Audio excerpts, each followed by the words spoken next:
kompak.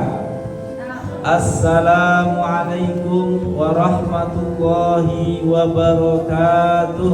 Waalaikumsalam warahmatullahi wabarakatuh. Bismillahirrahmanirrahim. Alhamdulillahirabbil alamin wa bihi nasta'inu ala umuri dunya waddin. Allahumma shalli wa sallim wa barik ala Rasulillah Sayyidina Muhammadin sallallahu alaihi wasallam wa ala alihi wa ashabihi wa man tabi'ahu bi ihsanin ila yaumiddin. Amma ba'du. Sudah kenal semua belum sama Ustaz? Belum. Yang sudah kenal siapa coba namanya? Ustaz Wahyudi. Ya, nama saya Muhammad Wahyudi. Saya dari Jawa Timur. Jauh ya, dari Jawa Timur, kotanya Jombang. Alhamdulillah ini masuk lagi. Nah, banyak. Baik. Yang pertama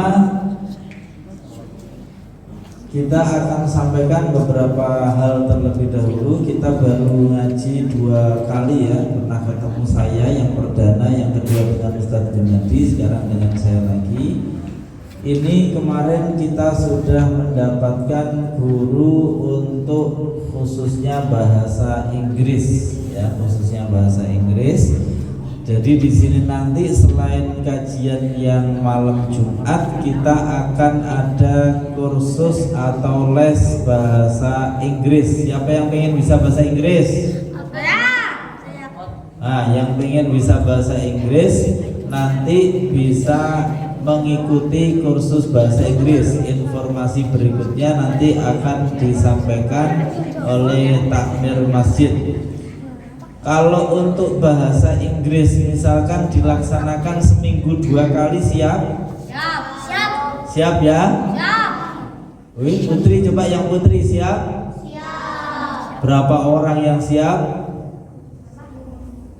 Coba angkat tangan, berapa orang Putri? Tuh 2, 3, 4. Tuh 2, 3, 4, 5, 6, 7, 8, 9, 10. Baik.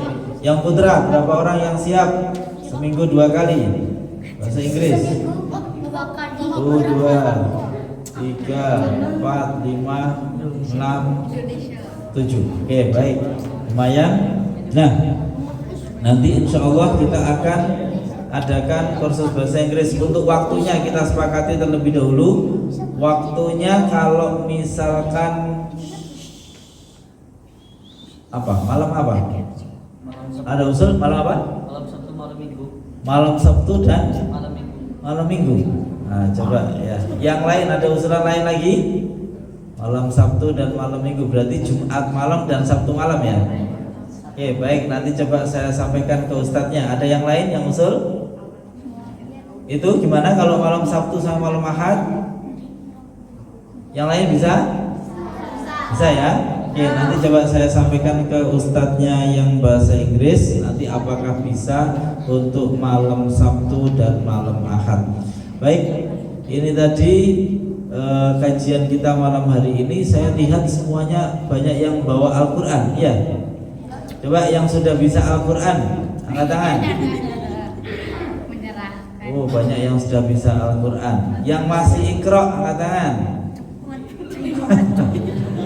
Oke, baik. Sekarang coba Putri, saya minta perwakilan satu dulu. Saya pengen tahu yang baca Quran satu orang.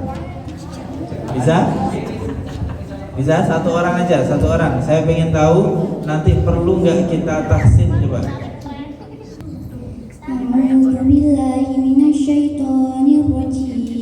Bismillahirrahmanirrahim. Sabbihisma rabbikal a'la alladzi khalaqa fasawwa walladzi qaddara fahada walladzi akhrajal mar'a faj'alahu fusaan ahwa sanuqri'uka fala tansa illa ma syaa Allah innahu ya'lamul jahra wa ma yakhfa wa nuyassiruka lil yusra فذكر إن نفعت الذكرى سيذكر من يخشى ويتجنبها الأشقى الذي يصلى النار الكبرى ثم لا يموت فيها ولا يحيا قد أفلح من تزكى وذكر اسم ربه فصلى بل تؤثرون الحياة الدنيا والآخرة خير وأبقى إن هذا لفي الصحف الأولى صحف إبراهيم صحف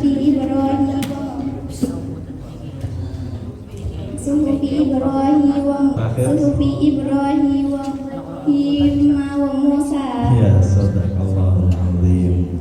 Selanjutnya yang putra coba mewakili satu, yang ini, yang SMP atau SMA, yang besar.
Baik, sadaqallahul azim.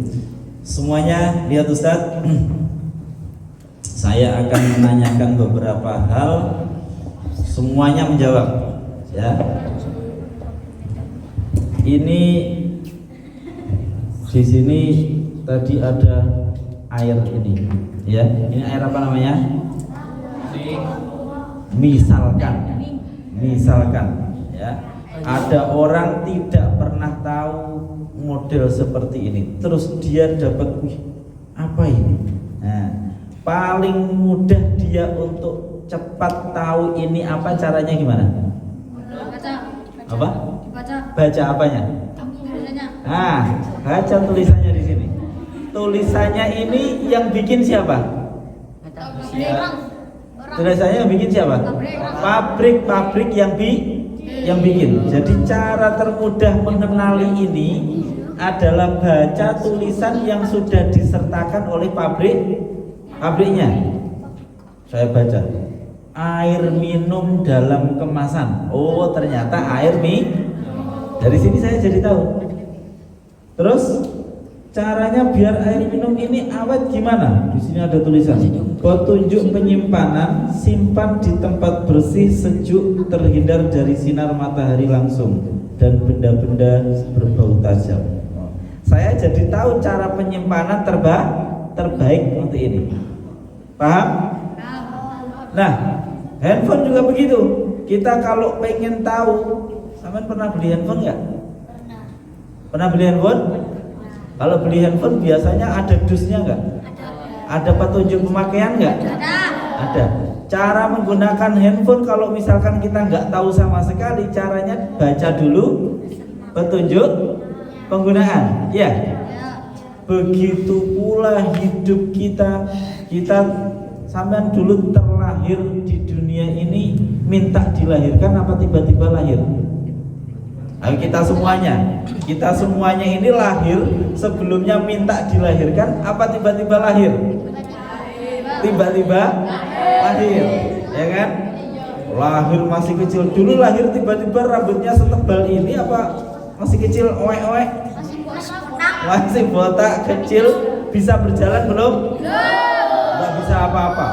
Kemudian menghabiskan banyak makanan sampai kemudian jadi besar. Dengarkan dulu Ustadznya, ya. Lah, ketika kita menjalani hidup, cara paling mudah memahami tentang hidup, caranya gimana? Ayo, ada yang bisa jawab? Angkat tangan. cara paling mudah memahami kita hidup ini untuk apa? Kok kita terlahir? Ini kita mau ngapain ini? Cara taunya bagaimana? Cara taunya gimana? Biar kita tahu hidup kita ini mau ngapain. Cara taunya gimana? Cari taunya gimana? Hah? YouTube. Katanya YouTuber. Ayo cari taunya gimana? Hah? Baca. Tadi kan sudah baca.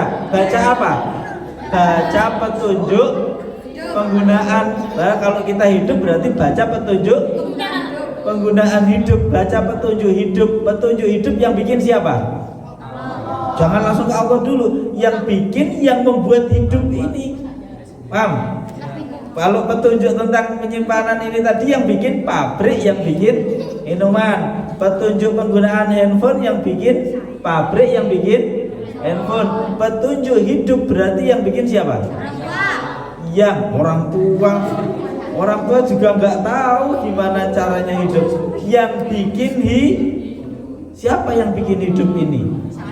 Yang menciptakan semuanya. Siapa yang menciptakan semua?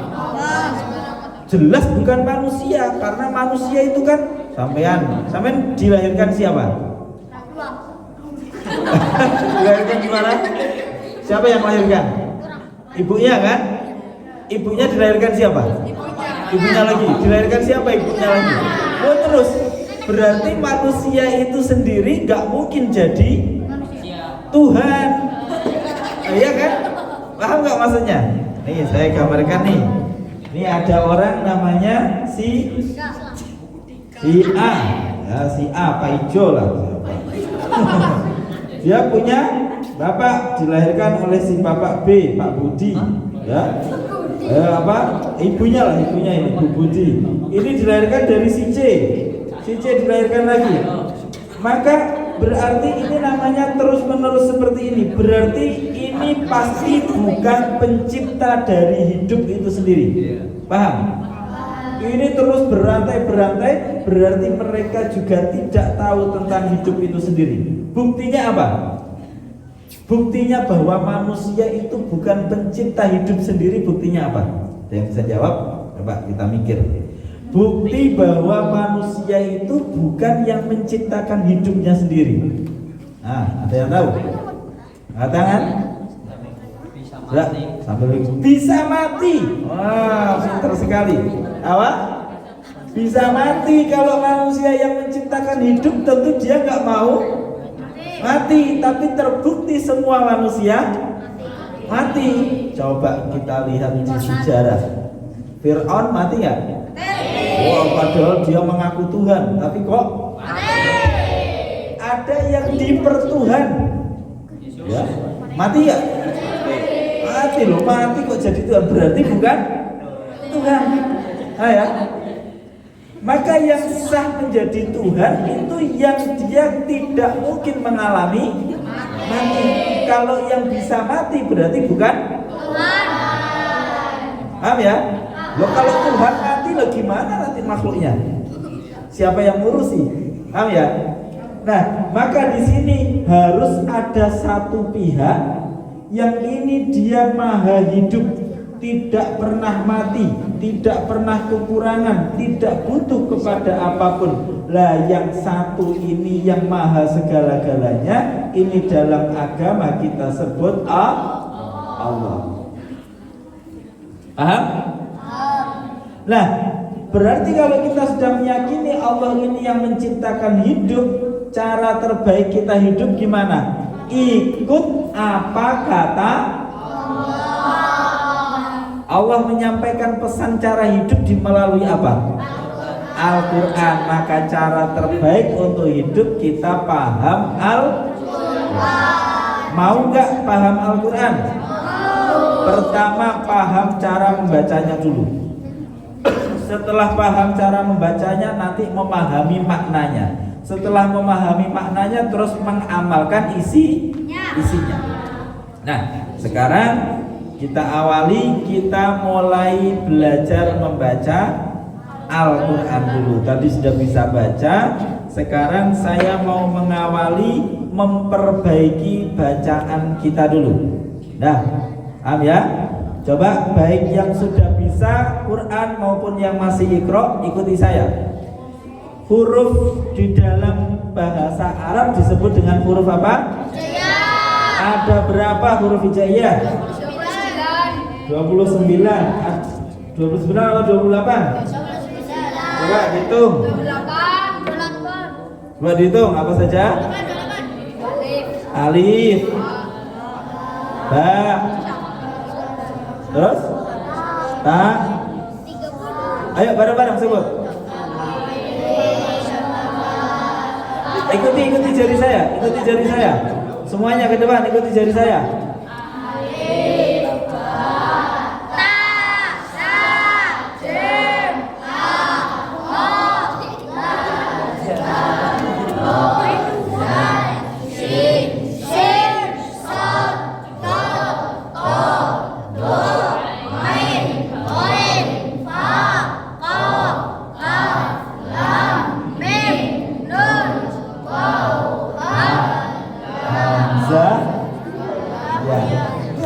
Berarti berapa? 29. Ya. Baik. Sekarang kita berlatih mengucapkan makhraj dulu dengan benar. Perhatikan semuanya, bisa lihat ke depan. Ikuti saya, kita pertama mengucapkan makhraj dengan benar terlebih dahulu. Pertama kita ucapkan A. Cara mengucap A yang benar, mulutnya dibuka. A. Nggak boleh bilang ini dibuka mulutnya. A. Dulu saya diajari guru saya ini 3, coba 3 begini. 3 bisa? Atau 2 saja lah, 2 nggak usah banyak. 2, ya, masukkan. A. Masukkan. A. Nah, sudah, bareng-bareng kita. 1, 2, 3. A. Jangan dipanjangkan, kita baca pendek. A. Kelihatan nggak yang belakang? A. Ya. Perhatikan. A. I. U. Ba. Jangan bo. Buka mulutnya. Ba. Sekarang perhatikan, kita baca panjang. Lihat saya, perhatikan. Buka mulutnya. A, I, U, ba. A, I, U, ba. Saya kasih contoh, ikuti. A, I, U, ba. 1, 2, 3. A, I, U, ba. 1, 2, 3. Putri, 1, 2, 3. Jangan nggak boleh Nah, coba Putri sekali lagi. 1, 2, 3. Putra, 1, 2, 3. Jangan buka mulutnya. I meringis. Nyuruh. Ya, harus jelek. Ya. 1, 2, 3. Nah, itu namanya kita belajar tahsin makhorijul huruf. Jadi kalau sudah bisa baca Quran, nanti naik level. Ya, kalau yang sudah bisa baca Quran, nanti naik level. Naik levelnya apa? Memperbaiki makhraj huruf-huruf bacaan Al-Qur'annya. Ya, nanti kita akan belajar mulai A sampai Ya dipelajari. Ya, itu namanya, ilmunya namanya makhorijul huruf. Apa namanya? Makhorijul huruf. Baik. Nanti setelah kita mempelajari Al-Qur'an dengan baik, mempelajari cara membacanya, nanti bisa mempelajari maknanya. Berarti harus mempelajari bahasa Arab. Nah, bahasa Arab itu beda dengan bahasa yang lain. Dengan mempelajari bahasa Arab nanti kita akan memahami bahasa Al-Qur'an. Nah, ini nanti kita akan ke depan akan carikan waktu untuk bisa ada kajian-kajian yang khusus. Di situ berarti khusus Al-Qur'an. Berarti kalau khusus Al-Qur'an nanti kita siapkan dulu materinya. Paham ya? Mau? Mau ya? Nah, kemudian yang kedua, dari Al-Qur'an ini nanti muncul ada beberapa hal. Ya, perhatikan. Dari Al-Qur'an muncul beberapa hal. Yang pertama, muncul hukum. Muncul apa? Hukum. Muncul hukum-hukum syariat. Nah, ini nanti kita harus tahu hukum-hukum syariat yang ada di dalam Al-Qur'an. Contoh, ya. Nanti ini Al-Qur'an akan diperkuat oleh al-hadis, oleh apa yang disabdakan atau dilakukan oleh Rasulullah. Nah, mengapa kok kita harus tahu hukum-hukum ini? Agar kita tadi tidak tersesat. Sampean pernah ke Jakarta belum? Pernah ke Semarang? Pernah ke Semarang? Itu misalkan orang mau ke Semarang, itu paling mudah dia ke Semarang kan nanti ada rambu-rambu. Oh, ini lurus, ini ke kanan, Semarang ke kanan. Terus kemudian Purworejo misalkan ke kiri. Dia kalau mau ke Semarang berarti harus mengikuti arah yang ke, misalkan nih ada tulisan ya, ini ke sini Semarang misalkan ya. Kemudian ke kiri sini ke Purworejo misalkan. Berarti kalau saya mau ke Semarang harus kemana? Kanan. Kalau misalkan saya nggak tahu, saya nggak mengikuti ini, saya ke kiri, sampai nggak saya? Nggak sampai. Begitu pula orang hidup. Al-Qur'an memberikan hukum-hukum ini untuk sebagai rambu-rambu agar hidup kita itu berakhir bahagia, agar hidup kita itu berakhir dengan baik. Maka kalau misalkan ada orang tidak mengetahui hukum-hukum ini atau tidak mau mengikuti hukum-hukum ini, hidupnya jadi gimana? Tersesat. Nah, makanya nanti kita perlu tahu hukum-hukum ini. Untuk sampean sebagai remaja masih punya orang tua semua enggak? Masih punya orang tua semua enggak?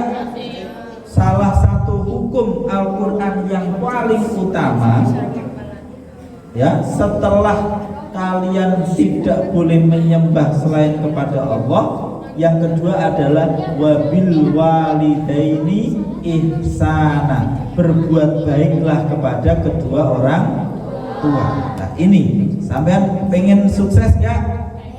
Pengen hidupnya baik?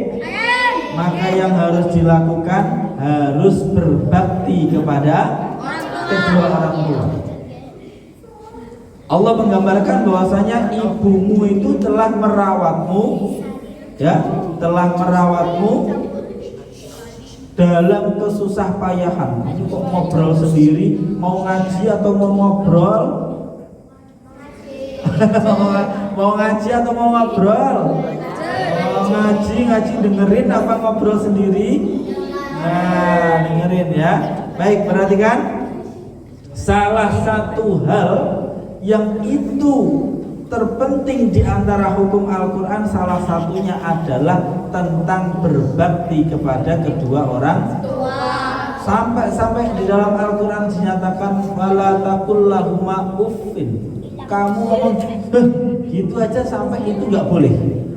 Mengapa? Karena ada hukum alam yang sudah ditetapkan oleh Allah. Kalau orang itu kok tidak berbakti kepada orang tuanya, dia nanti disegerakan masalahnya. Namanya pengen hidupnya punya masalah berat. Nah, orang kalau dia tidak berbakti kepada kedua orang tuanya, yang dipercepat itu siksaan. Siksaan itu ada siksaan di dunia, ada siksaan di akhirat. Khusus terkait orang tua itu dipercepat siksanya. Ya, makanya tentang orang tua sampean harus benar-benar jadi orang yang berbakti. Nah, salah satu cara setan untuk mengajak orang tidak taat kepada hukum-hukum ini, termasuk berbakti kepada orang tua, salah satunya dengan apa? Ada yang tahu? Setan kalau pengen menggoda kita dengan apa? Dengan apa? Ayo, ada yang tahu? Apa? Nafsu. Hah? Apa? Nafsu. Iya. Nih, dengan nafsu. Nih, setan kalau mau menggoda manusia itu dengan nafsu. Nafsu itu banyak sekali. Nafsu itu maknanya apa? Ada yang tahu? Nafsu maknanya apa? Kesenangan, keinginan sesuatu terhadap sesuatu yang disenangi. Bentuknya bisa macam-macam. Kalau anak sekarang itu nafsunya nafsu nge-game. Ya, benar gak? Nafsunya nafsu tiktokan. Bener gak? Nafsunya nafsu instagraman. Sehingga itu kalau pas lagi nge-game dipanggil sama orang tuanya, dahulukan datang ke orang tuanya apa dahulukan nge-game-nya? Dahulukan mana? Itu hati-hati. Kalau pengen hidupnya bahagia, dahulukan orang tua. Ya, kalau sampai dahulukan game ini akan sangat berbahaya. Karena apa? Itu berarti sudah masuk jebakan setan. Karena setan membuat itu agar kita tidak mematuhi hukum yang ditetapkan oleh Allah. Jadi manusia ini tidak akan mengikuti hukum. Caranya dengan apa? Dimunculkan kesenangan-kesenangan, dimunculkan ketertarikan macam-macam. Untuk anak kecil dikasih game. Game bukan hanya anak kecil ya, orang dewasa juga game ya. Wah, dibikin hal-hal yang menyenangkan, dibikin tiktokan, dibikin macam-macam yang itu menyenangkan. Dengan begitu kemudian dia tidak lagi memperhatikan pada hukum-hukum yang telah ditetapkan oleh Allah. Kalau orang dewasa ditawari uang, ditawari jabatan, ya. Kalau yang suka ada juga ditawari wanita, ya macam-macam, ya. Kesenangan itu macam-macam, kesenangan dengan lawan jenis. Nah, itu hati-hati. Jangan sampai kesenangan-kesenangan ini membuat kita melanggar pada hukum-hukum yang telah ditetapkan oleh Allah. Kalau kita melanggar bagaimana? Maka ada dua kemungkinan. Sudah terlanjur melanggar, termasuk melanggar. Ini ngobrol sendiri melanggar nggak? Enggak, ya. Kalau ngaji dengarkan, masa ngaji ngobrol sendiri, ya. Nah, kalau misalkan orang sudah terlanjur melanggar bagaimana? Ada dua kemungkinannya. Yang pertama, kalau dia taubat kembali kepada Allah, maka Allah akan mengampuni dia. Tapi kalau dia tidak bertobat, maka dia akan semakin sesat.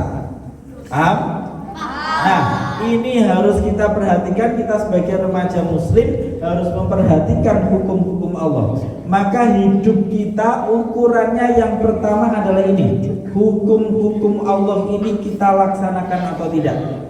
Contoh, waktunya sholat apa tidak? Subuh ngantuk ini. Ngantuknya as-sholatu khairum minan naum. Sholat itu lebih baik daripada yang lebih baik. Sholat apa tidur? Sholat apa tidur? Coba kenyataannya sholat apa tidur? Coba mulai sekarang berani enggak ya membangunkan dirinya, bertekad untuk berangkat ke masjid jamaah? Berani? Berani beneran? Ya, jadi ini Kalau pengen jadi orang yang bahagia, ikuti hukum-hukum Allah. Allah panggil untuk sholat, berangkat sholat. Ya, Allah suruh untuk taat pada orang tua, taat pada orang tua. Ya, Allah perintahkan untuk menjauhi maksiat, jauhi maksiat. Allah perintahkan tutup aurat, tutup aurat. Yang putri ini pakai jilbabnya di semua waktu atau pas mau ke masjid saja? Alhamdulillah, jangan sampai nanti pas ketemu dengan orang yang di situ bukan muhrimnya, ternyata buka-buka aurat. Atau zaman sekarang hati-hati, oh dia di kamar nggak ada orang lain, tapi pakai handphone, foto sana, foto sini, setelah itu di-up. Nah itu sama saja, namanya membuka aurat, ya. Nah, maka hal seperti itu harus hati-hati. Kalau kita pengen hidup itu bahagia dunia dan akhirat, maka ikuti hukum-hukum Allah. Yang kedua, apa isinya Al-Quran? Yang kedua, isinya Al-Quran kisah-kisah. Ya. Kisah-kisah ada dua, ada kisah-kisah orang baik, ada kisah-kisah orang buruk. Kisah orang buruk misalkan tentang siapa? Kisah orang buruk. Siapa? Fir'aun. Oke. Siapa? Tommy. Siapa itu Tommy? Oh, ada di Quran ya. Baik, yang pertama tadi Fir'aun.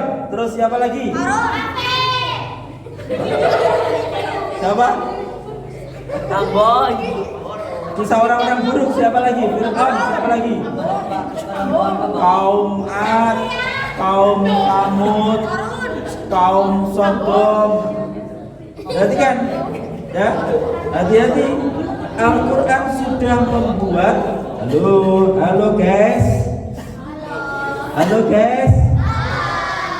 Al-Quran sudah membuat kisah-kisah yang itu untuk kita teladani. Ada orang yang berbuat begini, akibatnya begini. Maka kalau akibatnya buruk, jangan diikuti. Ada orang seperti Fir'aun, ada orang seperti kaum Sodom. Atau kaum Sodom? Tahu kaum Sodom enggak? Kaumnya siapa? Kaumnya siapa? Kaumnya Nabi Lut. Enggak tahu. Kaumnya Nabi. Jadi ada kisah di dalam Al-Quran kaumnya Nabi Lut. Na'udzubillah min dzalik. Semoga kita dijaga oleh Allah. Laki-laki suka sama perempuan, suka sama. Istilahnya sekarang apa? LGBT. Na'udzubillah. Wong sesuatu yang nggak normal begitu kok diperjuang. Waduh, orang yang ini hak asasi manusia. Itu sudah ada contohnya dulu di dalam Al-Quran. Ya, itu kemudian ditimpa dengan siksaan. Ya, artinya apa? Ini adalah suatu akhlak yang sangat bobrok sekali. Bayangkan, ya, hewan saja. Hewan yang nggak punya akal itu nggak ada ceritanya laki-laki suka sama perempuan suka sama. Loh, hewan saja ngerti, kok manusia nggak ngerti? Ini kan kebangetan. Lah itu karena dia tidak mau mengikuti hukum dan tidak mau mengambil teladan dari kisah-kisah zaman dulu. Ada kisah namanya Korun. Ya. Kisah siapa?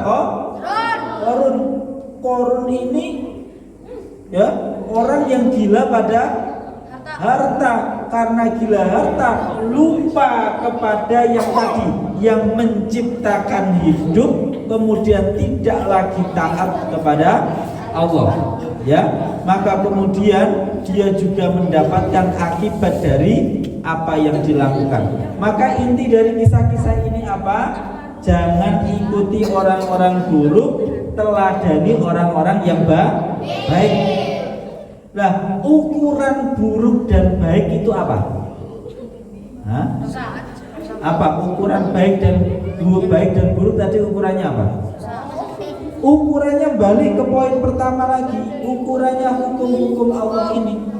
Yang mengikuti hukum-hukum Allah berarti baik. Yang tidak mengikuti hukum-hukum Allah berarti buruk. Maka maksudnya Ustadz apa? Jangan menilai baik dan buruk dari harta. Karena ada zaman dahulu orang seperti Qarun yang itu hartanya sangat banyak, kunci gudangnya saja itu harus dipikul orang banyak, saking banyaknya kunci. Saking kayanya, gudangnya itu di mana-mana, kuncinya saja itu harus dipikul orang banyak, saking kayanya. Tapi apakah dia orang baik? Berarti kaya tidak selalu baik. Ya, paham ya? Ada orang di surat Al-Kahfi orang yang nggak begitu kaya. Ya, diceritakan ada orang yang nggak begitu kaya, tapi penuh syukur kepada Allah. Berarti baik atau tidak? Baik. Berarti ukuran baik buruk itu bukan kaya miskin, tapi kesalehan dan mengikuti hukum-hukum Allah. Paham? Siapa orang yang bisa bahagia? Orang yang mengikuti pada hukum-hukum Allah. Sudah. Jadi isinya Al-Quran yang pertama apa? Hukum-hukum yang harus diikuti. Yang kedua, kisah-kisah yang harus diteladani. Yang ketiga adalah nasihat. Nasihat dan logika. Contoh misalkan ada orang nggak percaya pada Tuhan, perhatikan. Ini di sini ada penghapus. Ya, kalian tahu nggak yang bikin penghapus ini siapa? Tahu nggak saya bilang? Nggak tahu kan? Nggak tahu. Sama-sama kita tidak tahu. Lebih mudah mana kita bilang? Satu orang bilang, Pak, penghapus ini tiba-tiba muncul. Nggak tahu gimana ceritanya. Pokoknya dia tiba-tiba ada. Yang satunya bilang, enggak Pak, penghapus itu saya yakin ada yang bikin. Terus ditanya, kamu tahu siapa yang bikin? Ya nggak tahu, tapi saya yakin pasti ada yang bikin. Yang lebih masuk akal yang mana? Yang bilang tiba-tiba muncul atau yang bilang ada yang bikin? Lebih masuk akal nggak? Lebih masuk akal. Maka sama dunia ini kan sudah ada. Setiap hari, kalau pagi hari, siang hari, kalian keluar di luar nampak ada matahari nggak? Ada. Ya. Kalau malam hari kayak gini nampak ada bulan nggak? Kadang-kadang yang muncul. Sekarang sampean ditanya, itu matahari tiba-tiba ada sendiri apa ada yang bikin?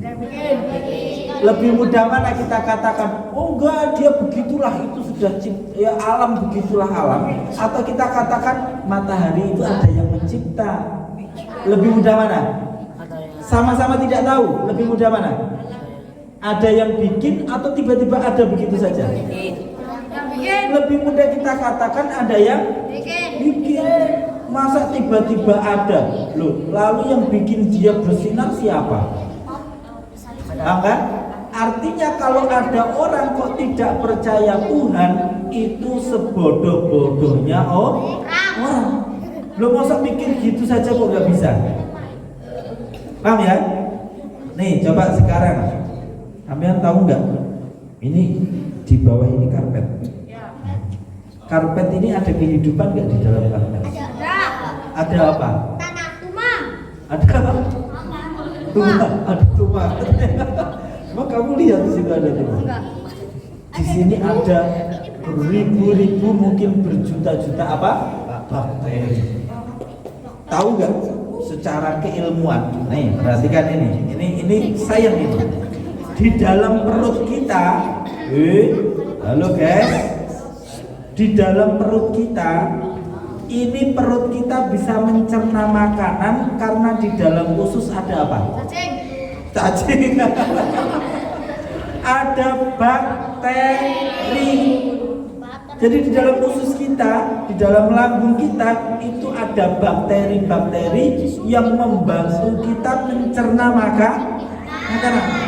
Kalau tidak ada bakteri itu, kita tidak akan punya kemampuan untuk bisa mencerna makanan. Jadi oleh bakteri itu dibantu tubuh kita, makanan itu dihancurkan sehingga mudah diserap oleh tubuh. Makanya kemudian ada yang makan yang minuman yang kecil-kecil itu apa? Yakult itu isinya apa? Tahu nggak? Bakteri itu.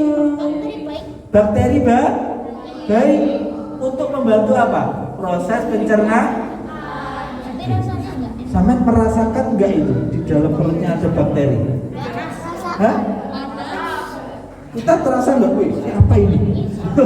Dan di sini bukan 1-2 bakterinya, ada ribuan bahkan miliaran bakteri. Pertanyaannya, bakteri itu kok hidup di situ, itu siapa yang merawat dia, yang bikin siapa? Hah? Ada yang bikin atau tidak? Tidak mengambil kotoran dan mengambil kebaikan. Cara terbaik gimana?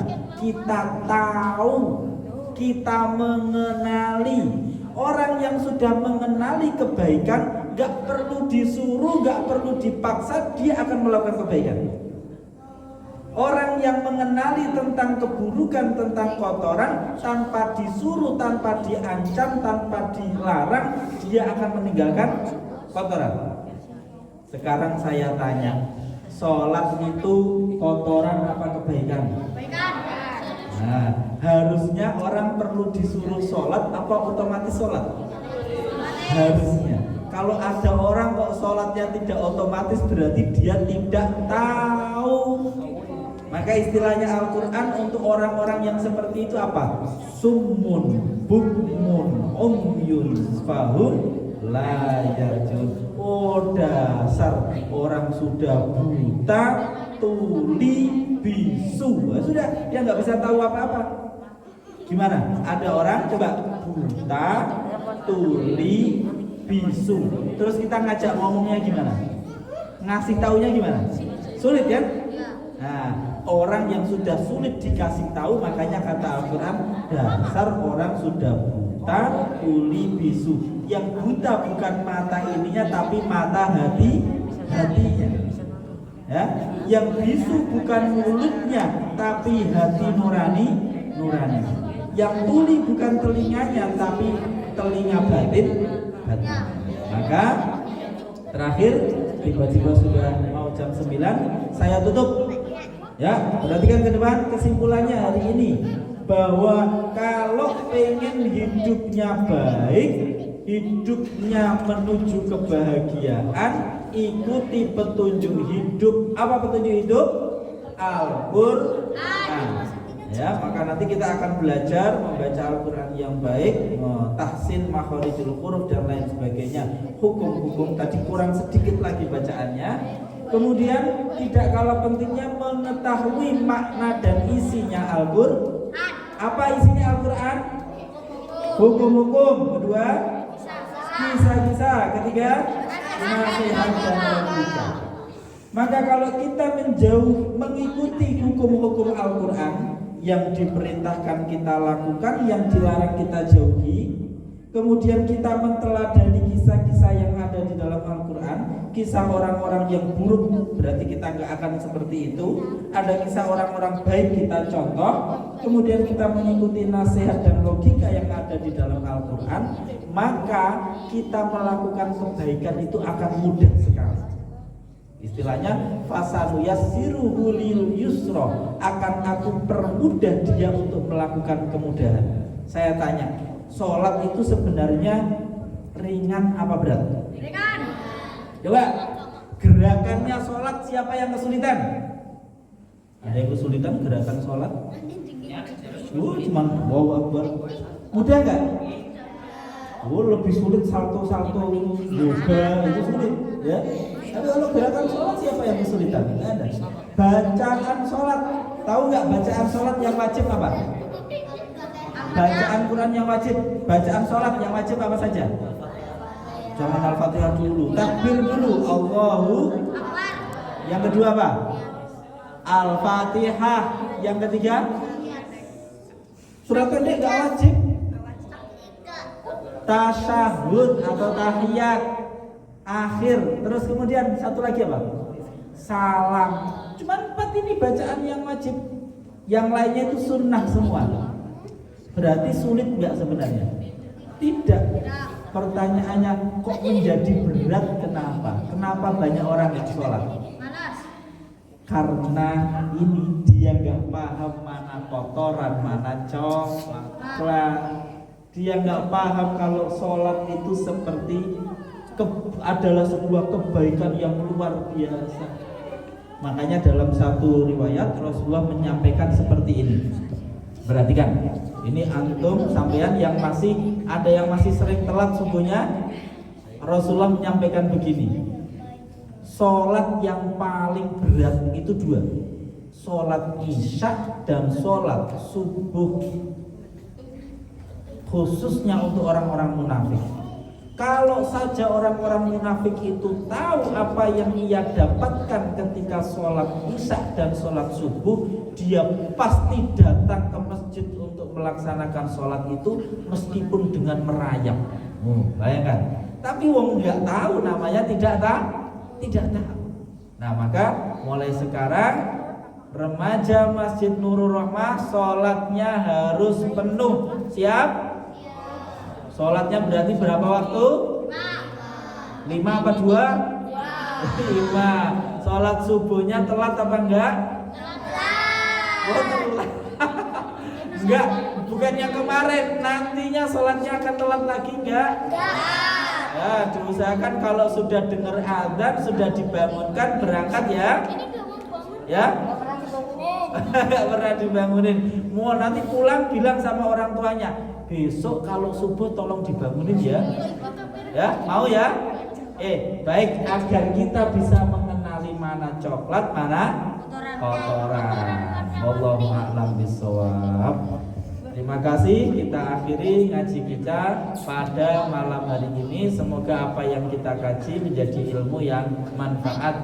Nanti segera saya konfirmasikan terkait dengan kursus bahasa Inggris di malam Sabtu dan malam Ahad. Tolong berapa orangnya difikskan, tolong dicatat ya.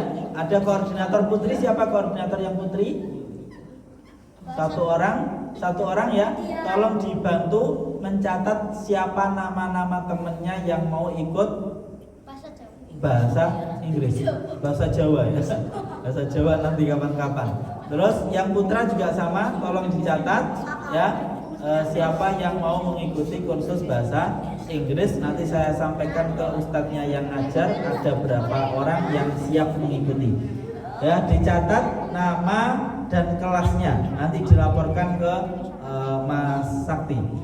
Baik, demikian, terima kasih. Kita tutup dengan bacaan hamdalah. Alhamdulillahirabbil alamin. Subhanallahumma wa bihamdika asyhadu an la ilaha illa anta astaghfiruka wa atubu ilaik. Assalamualaikum